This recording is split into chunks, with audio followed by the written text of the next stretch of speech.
नमस्कार। आज की कहानी है अंतिम निर्णय। मुंबई से अभी सुबह ही लौटे हैं। गेट का ताला खोलते हुए एक सुखद एहसास हो रहा है। पड़ोस का डॉगी गेट पर ही लेटा हुआ मिला। हमारे 4 माह के मुंबई प्रवास में मानो वह घर की पहरेदारी करता हो। माय स्वीट होम की अनुभूति अंदर तक भर गई है।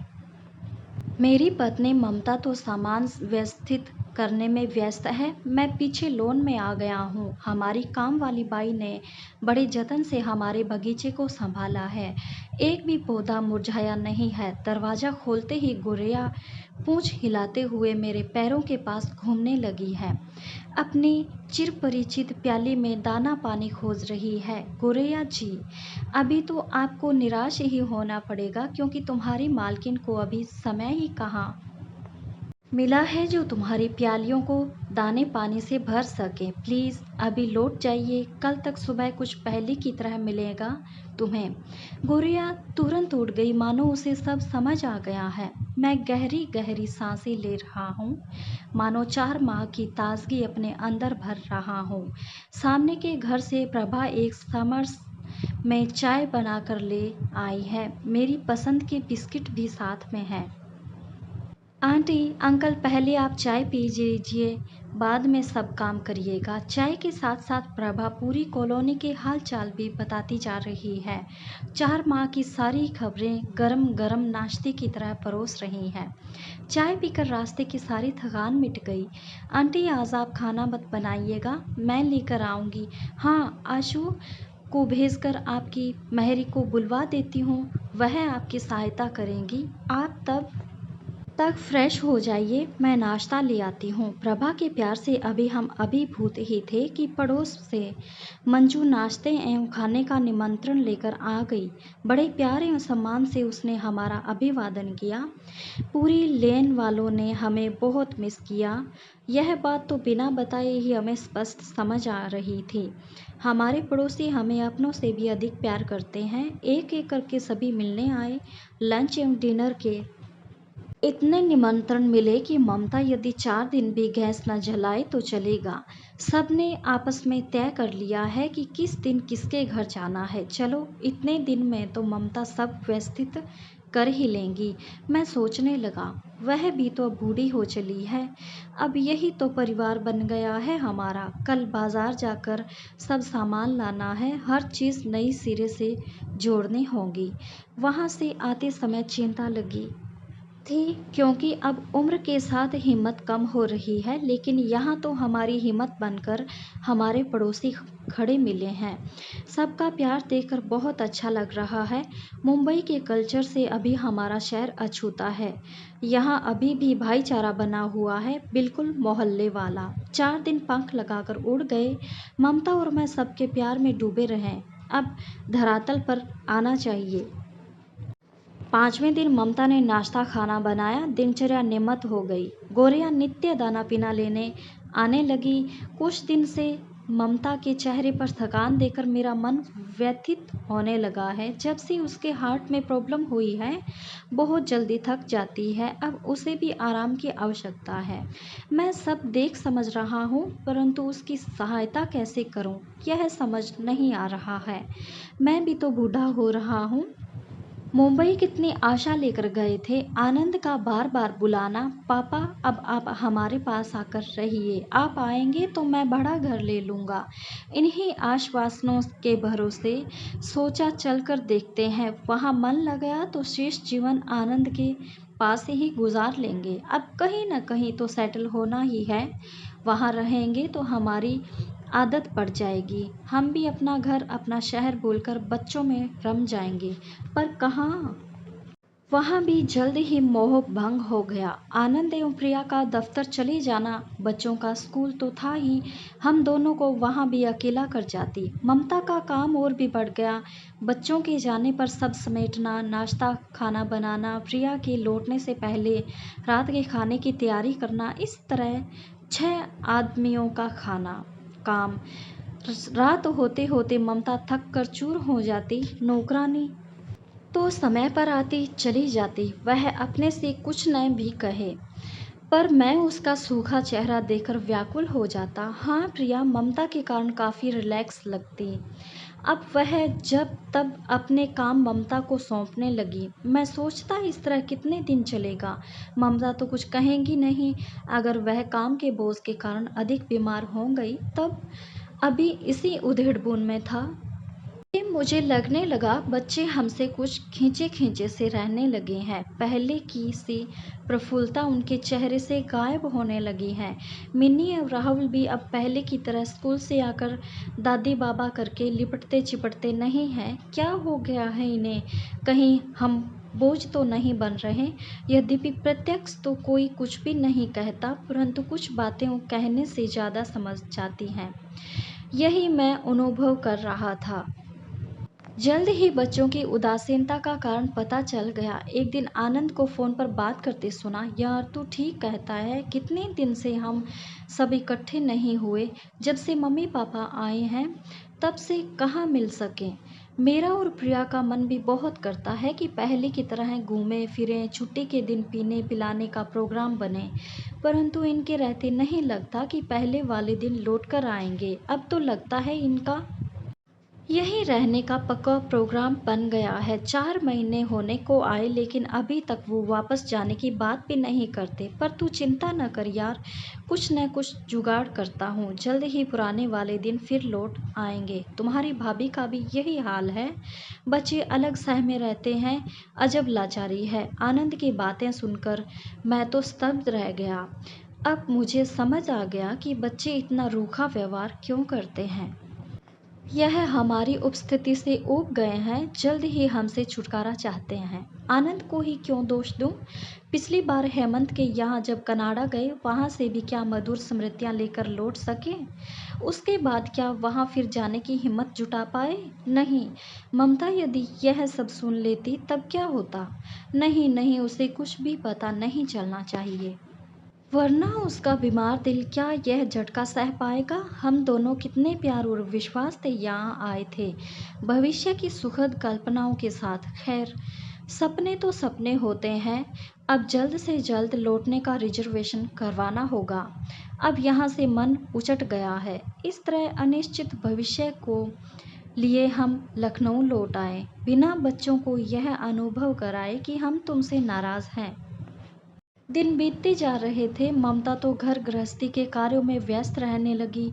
इधर मेरी चिंता बढ़ती जा रही थी कि अब आगे क्या होगा। पड़ोसी लाख अच्छे हैं, उनकी भी तो सीमाएं हैं। उम्र हमें अब जवान तो बना नहीं देगी। बुढ़ापे की तरफ नित्य ही कदम बढ़ते जा रहे हैं। हम दोनों हमेशा तो साथ नहीं रह सकते। एक ना एक को तो इस दुनिया से पहले जाना होगा। तब यही प्रश्न मुझे अंदर अंदर तक तोड़ रहा था। अनेकों अनुत्तरित प्रश्न। एक दिन बरसों बाद मेरे बचपन के साथी आलोक का फ़ोन आया कि वह एक शादी में पत्नी सहित लखनऊ आ रहा है। वह हमारे पास ही रुकना चाहता है। ये सुनकर मेरा मन प्रसन्नता से भर गया। ममता भी बहुत प्रसन्न हुई। हम दोनों ही उनके स्वागत की तैयारियों में लग गए। आलोक मेरे बचपन का दोस्त, मेरा लंगोटिया यार। गलियों में गिल्ली डंडा खेलना, पतंग उड़ाना, साथ साथ पढ़ना, एक दूसरे के घर में खाना खाना हमारा नित्य का काम था। अब तो बरसों हो गए उससे मिले। उसे रिटायर हुए भी कई वर्ष बीत गए हैं। उसे लेने हम दोनों स्टेशन गए। 4 दिन का उसका लखनऊ प्रवास बहुत ही व्यस्त रहा। खूब बातें हुई, एक दूसरे से निजी बातें भी शेयर की। उसकी इकलौती जवान बेटी का निधन जब कार दुर्घटना में हो गया, उस समय वे दोनों ही एकदम टूटकर बिखर गए थे। सुनते ही हम दोनों उनके पास जयपुर पहुंच गए। किसी प्रकार की सांत्वना भी उन्हें संभाल नहीं पा रही थी। उनके आंसू थमते ही नहीं थे। ईश्वर जब दुख देता है तब वही संभालता भी है। समय के साथ साथ वह भी संभले। आलोक काम पर जाने लगा एवं भाभी ने घर के काम में और गरीब बच्चों को पढ़ने में खुद को व्यस्त कर लिया। आजकल कहाँ रह रहे हो पूछने पर उसने जो कुछ बताया वह मेरे भविष्य के निर्णय के लिए विचारणीय प्रश्न बन गया। उसने बताया कि मैंने जयपुर वाला घर बेचकर जामनगर के वृद्धाश्रम में घर खरीद लिया है। उसके एक साथी भी पहले से वहाँ रहते थे। उनकी मजबूरी यह थी कि 4-4 बेटों के रहते हुए बेटों के पास माँ-बाप के लिए न समय था न प्यार। उन्होंने ही उसे आश्रम में रहने को प्रेरित किया। उसने बताया, यार बड़ा विराट और भव्य आश्रम है जो कई एकड़ में फैला है। अनेकों वृद्ध दंपति वहाँ शानदार तरीके से अपना जीवन व्यतीत कर रहे हैं। ऐसा भी नहीं है कि सब अपने बच्चों से तिरस्कृत ही हों। कुछ लोग तो परिस्थितिवश बच्चों की सहमति से वहाँ रह रहे हैं। समय समय पर उनके बच्चे भी वहाँ आकर रहते हैं। वो भी बाहर आ जा सकते हैं। किसी प्रकार की कोई बंदिश नहीं है। शिवा की मृत्यु के बाद तो हमें इसी आश्रम ने संभालना, वरना हम तो बिल्कुल अकेले पड़ गए थे। आश्रम क्या है, एक वृहद परिवार है जहाँ सब अपनी अपनी संस्कृति एवं आस्था के साथ रहते हैं। जाति धर्म का कोई बंधन नहीं। आलोक सब बताते हुए काफी भावुक हो गया। मुझे भी भविष्य की राह दिखाई देने लगी। मैंने उससे सब विस्तार से जानना चाहा। उसने बताया, आश्रम में 1 एवं 2 कमरों की कॉटेज बनी है। आप अपने हिसाब से कॉटेज खरीद लो। खाना सामूहिक रसोई में बनता है। चाहे तो अपनी रसोई में बना लो या सामूहिक रसोई में खा लो। उसका दाम हर व्यक्ति के हिसाब से अलग देना होगा। यदि वहाँ की कॉटेज पसंद न हो तो ज़मीन आश्रम से खरीद कर अपनी पसंद का घर बनवा लो। मैंने तो जयपुर का घर बेचकर 2 कमरे बनवा लिए हैं। बचा पैसा भविष्य के लिए बैंक में डाल दिया है। पेंशन तो है ही। हम तो वहाँ बहुत प्रसन्न और सुरक्षित हैं। हाँ, एक बात है, आप दोनों के बाद आपका घर आश्रम की संपत्ति होगा। आपका अधिकार केवल आपके जीवन काल में ही होगा। आश्रम के अपने कुछ नियम भी है, जैसे शाकाहार का पालन करना, सुबह शाम वहाँ की गतिविधियों में सम्मिलित होना, प्रार्थना में जाना, सत्संग में शामिल होना, योगा प्राणायाम करना। बीमार पड़ने पर वहाँ पर छोटा सा अस्पताल भी है। ज़रूरत पड़ने पर बड़े अस्पताल ले जाने की व्यवस्था भी है। मुझे तो भाई बहुत अच्छा लग रहा है। तुम जब वहाँ आओगे तब सब अपनी आंखों से स्वयं देख लेना। तुम्हारा मन प्रसन्न न हो जाए तो कहना। अपने मन की बातें आलोक के साथ साझा करने में मुझे ज़रा भी संकोच नहीं हुआ। मेरे मुंबई प्रवास की बातें जानकर उसने मुझे यही सलाह दी कि हम दोनों को भी वहीं आकर रहना चाहिए। इसमें बच्चों का भी कोई दोष नहीं। आजकल की दिनचर्या ही ऐसी बन गई है। माता पिता के लिए उनकी गृहस्थी में कम ही स्थान निकल पाता है। फिर वहाँ रहकर तुम बच्चों से अलग कहाँ रह रहे हो। जैसे वह लखनऊ आते हैं, अब जामनगर आएंगे, तुम भी उनके पास जब चाहो आकर रहो। आश्रम के द्वार सदा तुम्हारे लिए खुले हैं। फिर हम दोनों तो हैं ही। उसकी बातों से मैं काफ़ी आश्वस्त हो गया। अब बस ममता से बात करके भविष्य की राह निश्चित करनी थी। मेरे मन में दृढ़ निश्चय आकार लेने लगा। आलोक के जाने के बाद मैंने सब बातें ममता को बताई। इसी संदर्भ में मुझे मुंबई में घटी घटना से भी उसे अवगत कराना पड़ा। सुनकर वह स्तब्ध रह गई, लेकिन उसे धैर्य दिखाते हुए सोचने का समय मांगा। 2 दिन बाद उसने मेरे निर्णय से सहमति जताई। मुझे लगता है कि वह खुद भी बच्चों के व्यवहार से दुखी थी। मुझसे उसने कभी परेशानियां शेयर नहीं की। अगर एक बार बच्चों से पूछ लेते, उसने दबी आवाज़ में प्रस्ताव रखा, जिसे मैंने दृढ़ता से ठुकरा दिया। हम सब व्यवस्था करके दोनों बच्चों को सूचित करेंगे। मेरा निश्चय अटल है। मकान बेचने के लिए मैंने एक प्रॉपर्टी डीलर से बात कर ली है। उसने जल्दी ही कोई ग्राहक बताने को कहा। इस बीच हम जामनगर जाकर आश्रम की सारी व्यवस्था स्वयं देख आए। वहाँ सब बहुत ही व्यवस्थित था, बल्कि उसके बताए हुए से भी कहीं अधिक। 2 कमरों की एक कॉटेज ममता को पसंद आई। उसे संवारने का जिम्मा आलोक ने ले लिया। आश्रम से लौटकर हेमंत एवं आनंद को फोन पर सब बातें विस्तार से बता दी। प्रतिक्रिया तो होनी ही थी, वह हुई भी। दोनों ही परेशान लगे। उन्होंने अपने निर्णय पर पुनर्विचार करने का अनुरोध किया, लेकिन मैं बार बार अतीत के कटु अनुभवों को दोहराने को तैयार नहीं था। ममता भी एक बार तो बच्चों के आग्रह से विचलित लगी। इस बात की क्या गारंटी थी कि भविष्य में फिर से वह सब नहीं दोहराया जाएगा। भविष्य में तो हम दोनों और अधिक अशक्त ही होंगे। अब इतना आगे बढ़कर निर्णय बदलना असंभव था, अतः विनम्रता से बच्चों का प्रस्ताव हमने ठुकरा दिया। लखनऊ को अंतिम विदा करने की हम भरे मन से तैयारी करने लगे। पड़ोसियों और मित्रों ने भी क्या कम प्रयत्न किए हमें अपना निर्णय बदलने के लिए। मैं अपने निर्णय पर अड़िग था, अतः भरे मन से वह सब हमें विदाई देने की तैयारियों में लग गए।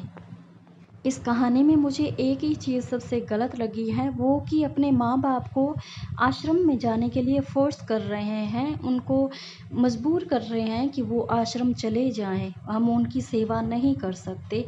तो जिन जिन माँ बाप ने हमारा पालन पोषण किया है, हमें जन्म देकर इतना काबिल बनाया है, इतना योग्य बनाया है, तो उनको हम आश्रम में छोड़कर आने का सोच भी कैसे सकते हैं। हमारी औकात ही नहीं है कि हम ऐसा सोच सकते हैं, तो ऐसा मत कीजिएगा। जिन लोगों के माँ बाप हैं नहीं ना, उनसे पूछिए कभी कि उन पे क्या गुजरी होंगी बचपन से लेकर बड़े होने तक।